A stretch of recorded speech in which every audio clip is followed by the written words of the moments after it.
A year ago, I did something crazy. I quit my high-paying job in London to chase my dream.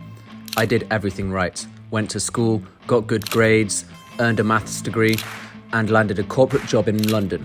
On paper, life was perfect, but something was missing. Rugby was my first love. It quite literally changed my life. I dreamed of going pro, but after 9 brutal injuries in a single season, that dream came crashing down. I tried to move on. I went to university, explored other things, but deep down, I felt lost.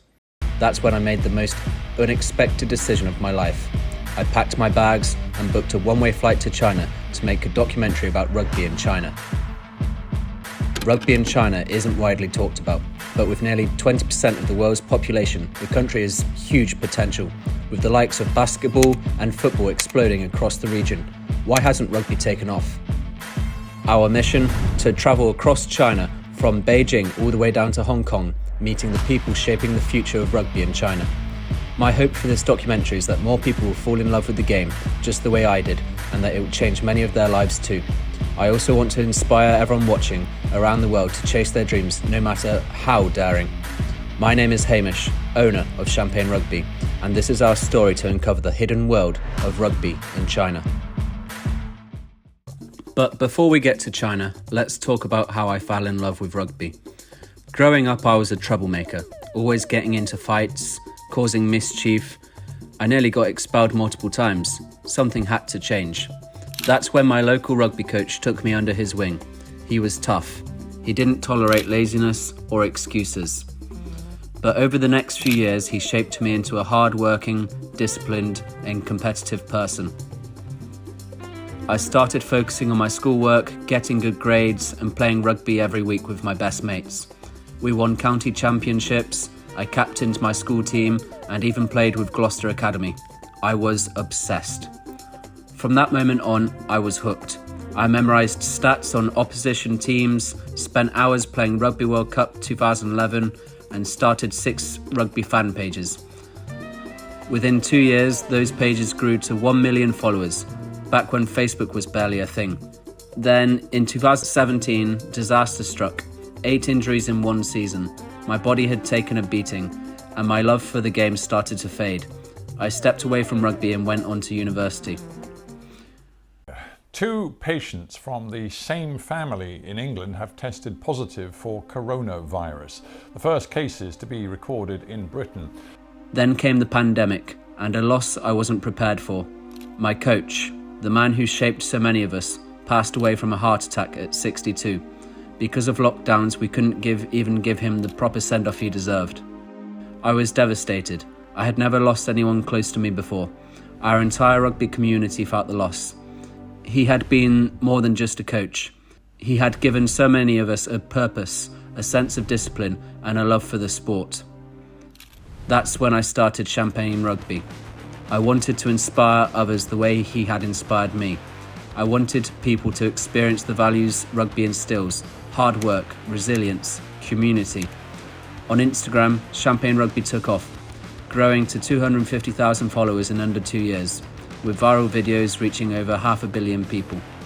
Hello Champagners, welcome back to the Champagne Rugby podcast in a car. I even launched the Champagne Rugby podcast, where I got to interview my childhood heroes. At the same time, I was studying mathematics and Spanish and living between Sheffield and Madrid. When I graduated, I took the safe route, got a corporate job in London. The pay was good, my career was on track. But after a year, I felt like just another cog on the corporate machine. That's when I made the toughest decision of my life. I quit my job to follow rugby and to continue my coach's legacy of impacting lives through the sport. I didn't want to just visit China to film a documentary. I wanted to play the sport.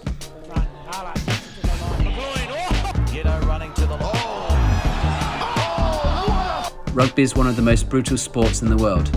If I was going to get back into it, I needed to be in the best shape possible. So before we departed, I spent 6 weeks training using the Sam Warburton fitness program, rebuilding my strength. I gained 5 kg of muscle and prepared myself for the next step. Now it was time to go. Before we dive into our journey across China, let's take a quick break to explain why I chose China as my destination and how rugby works here. Rugby has been around for over 200 years. It has expanded globally, attracted millions of fans, especially during the World Cup, but there are still corners of the world where the sport has yet to fully take hold. Thanks to social media, rugby is now growing in the US. But I've always wondered, what about China? Rugby was first introduced to China in the early 20th century, and it wasn't until the 1990s that the sport started to gain real traction. Today, rugby in China is governed by the China Rugby Football Association, the CRFA. The country is divided into three conferences: the Eastern Conference, which includes the Shanghai League, the Southern Conference, primarily based in Shenzhen, and the Northern Conference, made up of 6 teams, all based in Beijing. In Hong Kong, rugby falls under the jurisdiction of the Hong Kong Rugby Union, where there are approximately 10,000 registered rugby players in China, Hong Kong. The majority of the sport is played in the south, particularly in Hong Kong. USA in their white shirts, Hong Kong in red, out onto the... In the north, rugby has been growing in popularity, largely due to the similarities with Mongolian wrestling. Historically, the Chinese military, particularly the People's Liberation Army, PLA, became heavily involved in the sport, recognizing it as a way to build discipline and toughness among soldiers. In the early 2000s, there was a significant investment in the 15-a-side game. However, when Rugby Sevens was introduced to the Olympics, the China Rugby Federation shifted its focus and its funding towards the shorter format. This left limited resources for the traditional 15s game. At the grassroots level, rugby in China largely depends on local provinces to organise matches and training. In Hong Kong and Beijing, the sport is well structured thanks to strong expatriate communities and a high concentration of teams. But in other parts of the country, teams are scattered and matches are often irregular due to the sheer size of China. Our mission: to travel from Beijing across the country down to Shenzhen in the south, uncovering the story of rugby in China, one city at a time. We arrived in China completely unsure of what to expect. We didn't speak the language, couldn't read the signs, and even basic tasks like buying things felt like a challenge. The first few days were all about adjusting to our new environment. The culture shock was immediate. China's internet firewall meant we couldn't access apps like Instagram or WhatsApp, making communication with home difficult. Instead, we had to rely on WeChat, China's all-in-one app used for everything, from messaging and maps to ordering food and making payments. Of course, a trip to China wouldn't be complete without visiting the Great Wall. While we were there, we realised that for many people we met, this was the first time ever seeing a rugby ball. The kids were especially curious, their eyes lighting up as we introduced them to the game. Some people even wanted to take photos with me, assuming I was a professional rugby player. By this point, I hadn't played rugby competitively in over 5 years, but something inside me reignited. The fire was back. I felt the urge to get back into the sport. That evening, we had our first training session with the local rugby club, the Beijing Ducks.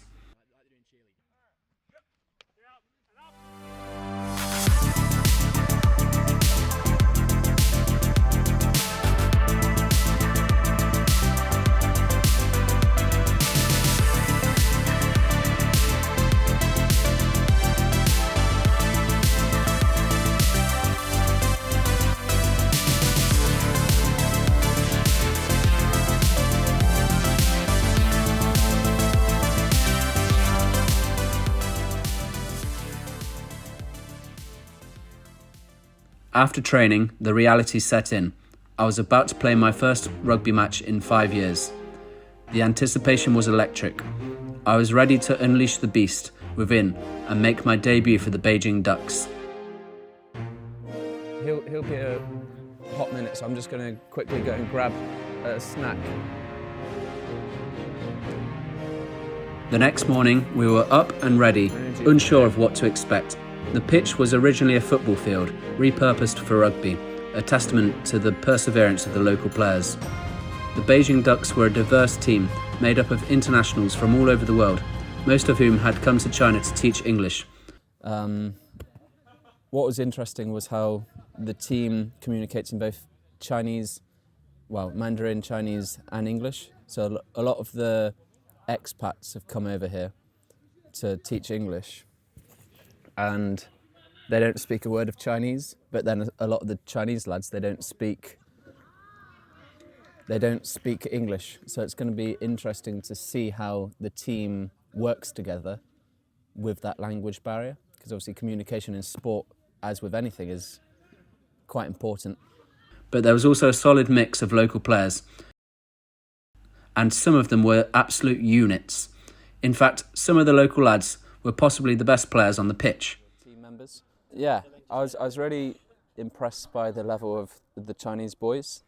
Got some good feet, good hands, play very similar to sort of the Japanese style. There's a few Japanese lads. It's very international. Given that the Ducks were a well-developed team that had been playing together all year, I started on the bench. Our opponents were a local Pacific Islander team, packed with powerful ball carriers from Samoa, Tonga and Fiji.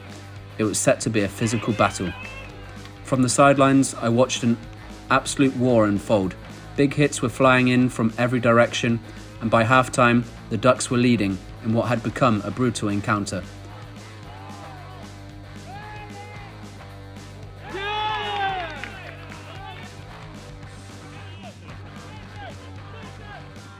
Oh, good take. Yeah. Okay, one, simple one. Too many penalties, okay? We're letting them get back into the game, okay? They have got no go forward, okay? They can't seem to attack against us. We're stopping them. Our defence has been immense. Second thing, phases, okay guys? We're trying to score off the first phase. We don't need to score off the first phase, okay? Run a couple of reds and then spin it out wide. Every time we've done that, we've looked really good, okay? We don't need to score straight away.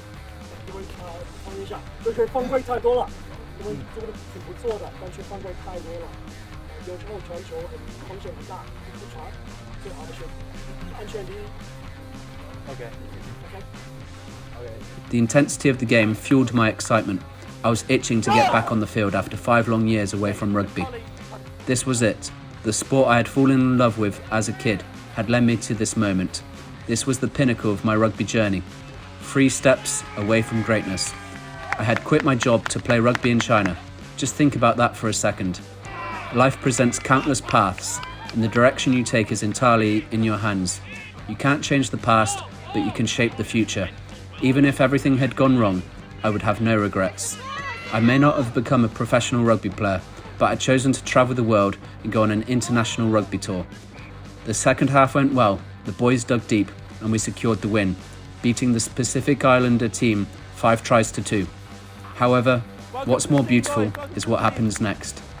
The beauty of rugby is that you spend 80 minutes trying to destroy the opposition, and then after the final whistle, you shake hands, share a beer, and become friends. That's what rugby is all about. The camaraderie, the mutual respect, the understanding that for 80 minutes you gave everything you had against each other.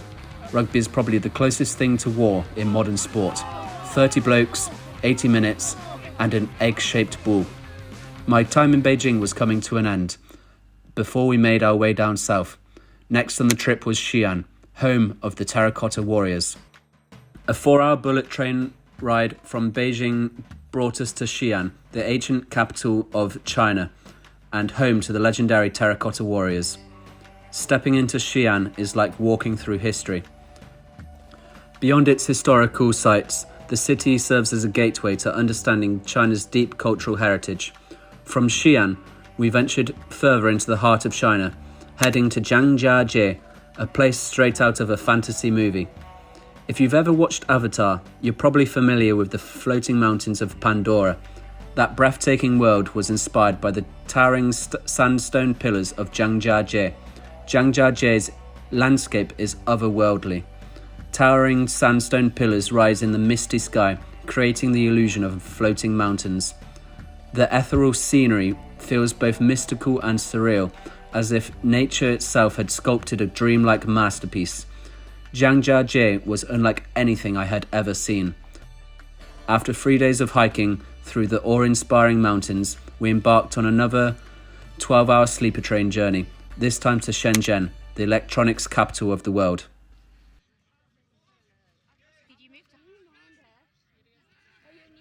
Our time in Shenzhen began with the local rugby team, the Shenzhen Pirates, who would be our hosts. Formed just 4 years ago, the team is predominantly made up of South Africans, Brits and Kiwis who moved to China to play rugby and teach English. Many of them are part of a program aimed at growing rugby in China. With the country's high demand for English teachers, several players also run extracurricular rugby activities in the schools where they teach. What makes the Shenzhen Pirates unique is that they compete in both the Southern China League and the Hong Kong Community League, as well as the Prem Rugby Cup in Hong Kong. This means that every week the team crosses the border into Hong Kong by bus to play their matches. For the next few weeks, this was going to be my team.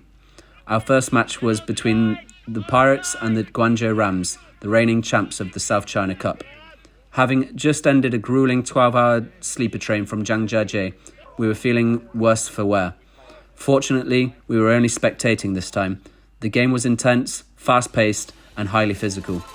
The Pirates managed to secure a narrow victory. But what stood out was the noticeably higher level of rugby played in the south compared to Beijing. The speed and physicality were on another level, setting the stage for what would be an exciting few weeks ahead. Ever wondered where your rugby shirts are made?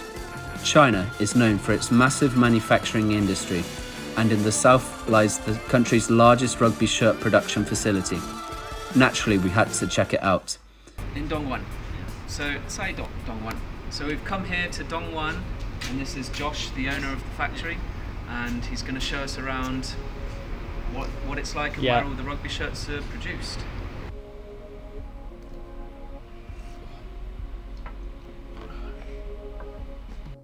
How many people do you have working for you making the clothing? 我自己有20个工人，还有下面养了6个小厂，每个厂的话大概 There may be about 100 people altogether. The factory started in 2012.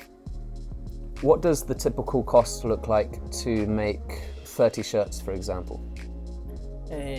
如果是零售商的话，就稍微比较高，大概在70到90人民币。如果是长期合作的话，大概是在40到50左右。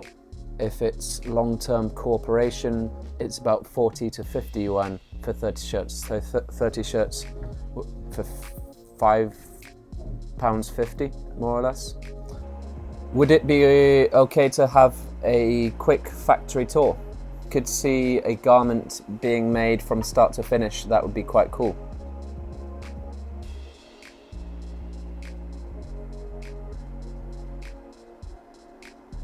Yes, okay, let's go. Okay, first step is to make some design drawings with the customer first. So as you can see, this is where the drawings are made. Yeah. Once that's been made, they then get the right frameworks and design so that it can be made to size. 这个上面就包。 We'll make the relevant documents to confirm this, and then it's about getting the proportions and coordinating it with the right colours. After you confirm the ratio, we'll take the photos. So this is what the photos will look like. They send you the photos and then print out the actual effect, such as this. Then it's about confirming the colour of the cloth and producing the images below. Josh and his team, they're the largest supplier of rugby shirts in China. They work with companies such as BLK, ID Sport. BLK, Canterbury. Canterbury is one of your clients? Yes, Canterbury, active. Active. Go and see where the magic happens now.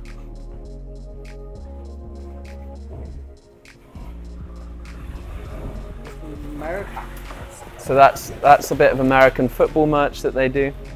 So to give context, they've got about 6 factories, each one with between 15 to 20 employees. So they've got around 100 employees across the board here in China. Their biggest customers are over in the US. So they typically monthly produce of 6,000 shirts for rugby shirts in the US, 4,000 to 5,000 shirts, rugby shirts in Australia, Then there's around 3,000 shirts produced for the UK, and finally there is 1,000 shirts produced for New Zealand for rugby shirts. Here's the crazy thing about the machines here. There's about 20 different machines, and it can all be operated by one person who is the numerical control person, and he can control everything and the whole complete operation just from the computer. So he can do 22 shirts at a time in 9 different colours.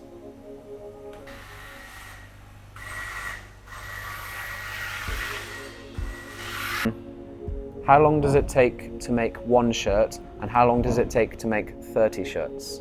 If you want to make 30 pieces and have them delivered, then the delivery time from making the sample to getting it delivered is 6 weeks. Yeah, understood. So if it's in China, if it's in China, free delivery. If it's outside of China, depends on the tolls and it costs abroad. Shipping costs, that's the word. Okay, let's see the next step. It was eye-opening to see the level of detail that goes into something as simple as a rugby shirt. Who knows, the next time you pull on a rugby shirt, it might just have come from this very factory. Over the past few months, we travelled across China, meeting the people shaping the future of rugby in a country where the sport is still finding its footing. What we've seen is passion, dedication, a relentless belief that rugby can grow, even in the places where the odds are stacked against it. Rugby has always been more than just a game. It builds resilience, discipline, and community, values that transcend borders, languages, and cultures. And in China, that spirit is alive. It's in the grassroots coaches training kids with limited resources. It's in the university teams fighting for recognition. It's in the players who keep showing up despite the challenges. The future of rugby in China isn't guaranteed, but one thing is clear: the love for the game is here. And with time, investment, and a growing community, who knows, maybe one day China will be competing at the highest level. For me, this journey wasn't about rugby in China. It was about chasing a dream, rediscovering my love for the game, and proving that it's never too late to take a leap of faith. The players we met on this journey are part of a program called China Rugby Recruitment, which is working to grow rugby in China. If you'd like to teach English and play rugby there, sign up and use the link in the description. If you love stories like this, stories about sport, culture, and pushing the boundaries, make sure to subscribe to the channel. There are so many stories to tell, and we'd love to have you on this journey. Next episode, we'll be in Hong Kong, exploring the world of rugby over there. Make sure you don't miss that one.